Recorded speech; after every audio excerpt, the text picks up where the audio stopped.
전기차 시대에 있어서는 아주 필수적인 기술이라고 할 수가 있겠죠. 1000% 급등해도 이상하지 않을 종목입니다.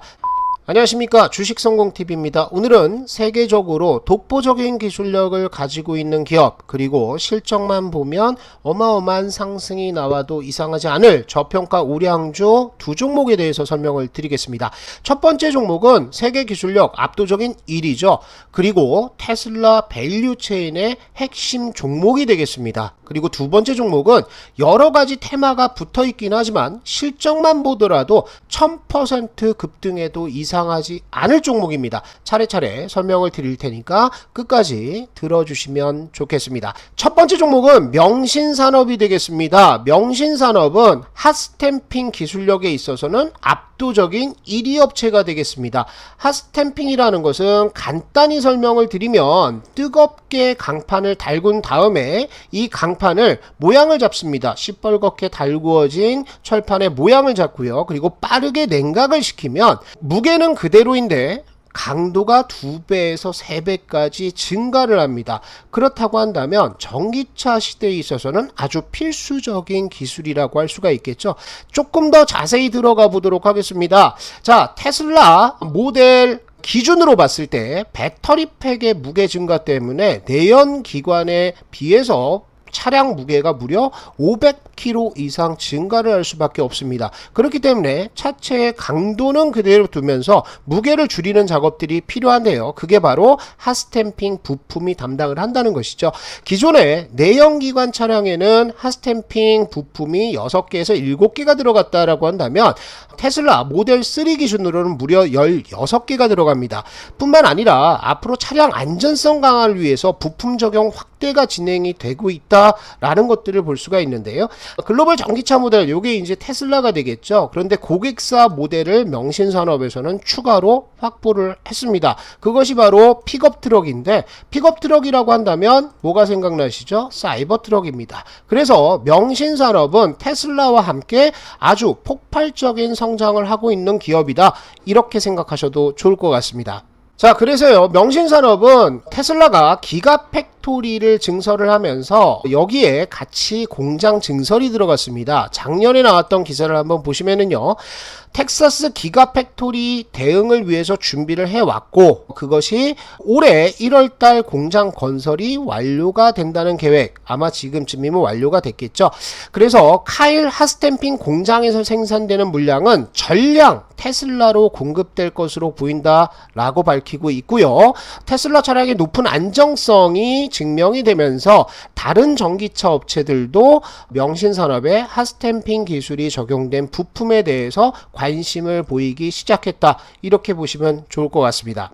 명신산업의 고객사별 연간 연결 매출액 추이와 전망을 보시면은 이전까지는 현대차 그룹의 매출이 훨씬 더 많았습니다. 그런데 이것이 2020년에 들어와서는 테슬라와 현대차 그룹의 매출 비중이 비슷해졌고요. 작년부터는 테슬라 전기차 쪽의 매출 비중이 압도적으로 증가를 하면서 앞으로 국내 내수 시장에 기대하는 것이 아니라 전기차 시장 확대에 따른 수혜를 전적으로 입을 것으로 예상이 됩니다. 앞으로 운반 보관료 추이는 낮아질 수밖에 없습니다. 그러면 지금까지 나왔던 실적에 비해서 훨씬 더 압도적으로 좋은 실적이 발표될 가능성들이 상당히 많다라는 거죠. 수급 현황을 보시면 지금 바닥권, 주가는 바닥권에 있습니다. 잠시 뒤에 차트를 볼 텐데요. 바닥권에서 기관이 은밀하게 지금 계속해서 매수에 들어가고 있습니다. 사모펀드도 매수를 들어가고요. 투신권, 영리금까지 매수를 하면서 바닥을 착실하게 다지는 모습을 보여주고 있습니다. 차트 흐름들 한번 보도록 할게요. 자, 차트를 보시면은 작년 연말 주가가 일부 상승했다가 우크라이나 전쟁 계기로 해서 주가가 역배열로 빠져버렸습니다. 그리고 나서 손절 물량이 굉장히 심하게 나오는 모습을 보였는데 한 차례 급락 반등 나왔다가 또 한 번 급락하면서 바닥을 잡았고요. 그 이후에는 21선을 돌려 세우는 모습을 보여주고 있습니다. 4월달 여기에서 빠지는 흐름들 나왔었는데 여기에서부터 기관 쪽의 매수 매수가 굉장히 집중적으로 들어갔다라는 거죠.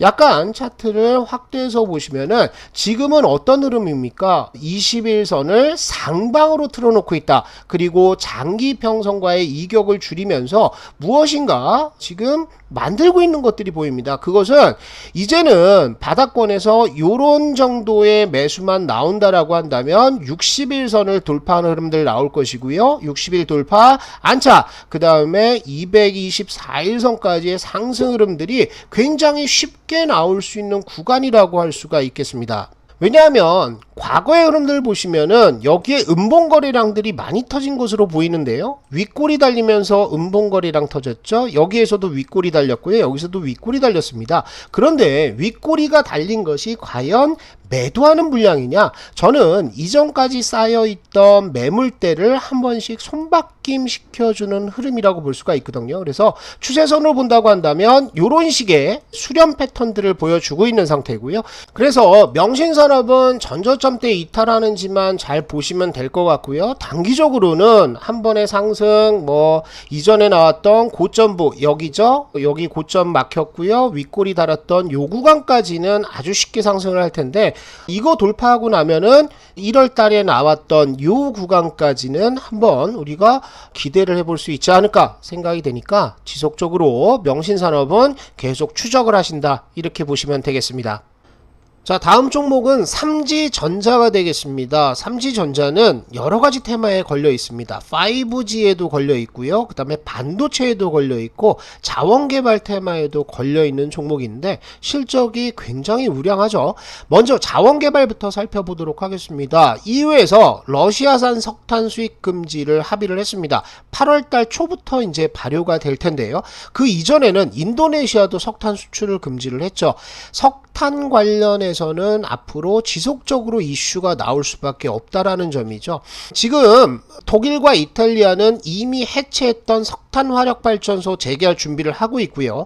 천연가스 부족으로 인해서 석탄 수요는 본격적인 상승세를 탔고 이 상승세는 쉽게 꺾이지는 않을 것입니다. 전 세계적으로 발전사들이 앞다퉈 석탄 쟁탈전을 벌일 것으로 예상이 되고 있는 상태인데, 이런 상태에서 자원개발 테마, 특히 해외에 탄광이나 유전을 가지고 있는 종목이라고 한다면 1년 내내 한 번씩 툭툭 튀어오르는 테마성 흐름의 수혜를 받을 가능성이 굉장히 많다라고 생각이 됩니다. 이번에 인수에서 밝힌 내용은 자원개발 잃어버린 10년을 원복해야 된다라는 얘기를 했죠. 그래서 해외 자원 확보 방안을 내놓으면서 민간 기업의 공급망과 안전망을 지원해서 민간이 주도하고 공공은 조력하는 민간 중심의 해외 자원 확보 방안을 검토 중이다라는 얘기까지 나오면서 자원개발 테마는 올해 메인 테마 중에 하나가 될 수 있다, 이렇게 보시면 좋을 것 같아요. 그래서 삼지전자는 자회사 3LCNC가 있습니다. 이 3LCNC가 중국 내몽고의 유연탄광 개발 사업과 자원개발 사업을 하고 있는데, 유연탄광의 개발권을 가지고 있다라고 한다는 것은 앞으로도 지속적인 이슈가 될 가능성이 많습니다. 자, 차트 흐름들 한번 볼게요. 자, 차트를 보시면 어떤 종목이나 똑같습니다. 12월 달 이후 1월, 2월, 3월은 우크라이나 사태 그리고 금리 인상으로 인해서 주가가 전부 다 빠졌죠. 그러면서 바닥을 어떻게 잡아주느냐, 그것을 여러분들이 확인을 좀 하셔야 되는데, 삼지전자 같은 경우에는 한 차례 급락 나왔습니다. 반등 나왔다가 바닥을 다시 잡았는데 쌍바닥 만들었고요. 여기에서 질질 흘러내리는 것이 아니라 곧바로 21선 돌파 안착하면서 61선까지 돌파하는 모습을 보여줬습니다.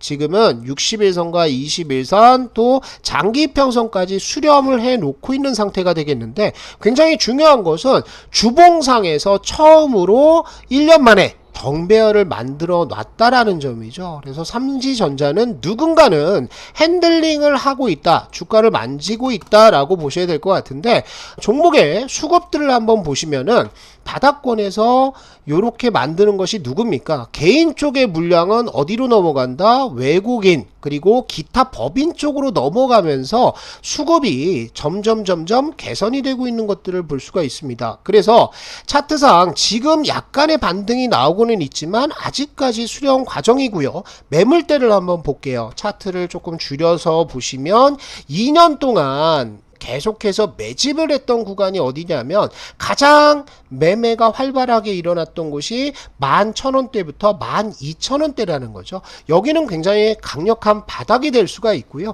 현 시점에서는 앞전에 나왔던 요 눌림목 구간, 이 구간에서의 물량 소화 과정, 손바뀐 과정을 가지고 가고 있고, 우리가 저항대로 본다라고 한다면 여기는 더 이상 저항대가 될 수가 없습니다. 왜냐하면 이미 손바뀜들이 어느 정도 일어났고 주가가 빠지는 과정에서 물량들이 거의 다 손절이 나왔겠죠. 그리고 나서 지금은 조그만 매수세만 들어온다고 하더라도 전고점대 부근까지 올라가는 흐름들이 굉장히 쉽게 나올 수 있다 생각이 들고요. 삼지전자의 실적들을 한번 볼게요. 실적이 왜 좋다라고 말씀을 드리냐 하면 시가총액이 2천억 정도밖에 되지 않습니다. 큰 기업은 아니죠. 그런데 매출액이 2조 5천억, 작년에 2조 5천억을 찍었고요. 영업이익이 930억, 그 다음에 순이익도 613억을 찍었습니다. 물론 자회사들의 효과가 있기는 하지만은요, 그래도 똘똘한 자회사를 가지고 있는 상태이기 때문에 실적은 메가 히트를 계속해서 치고 있다라는 점이죠.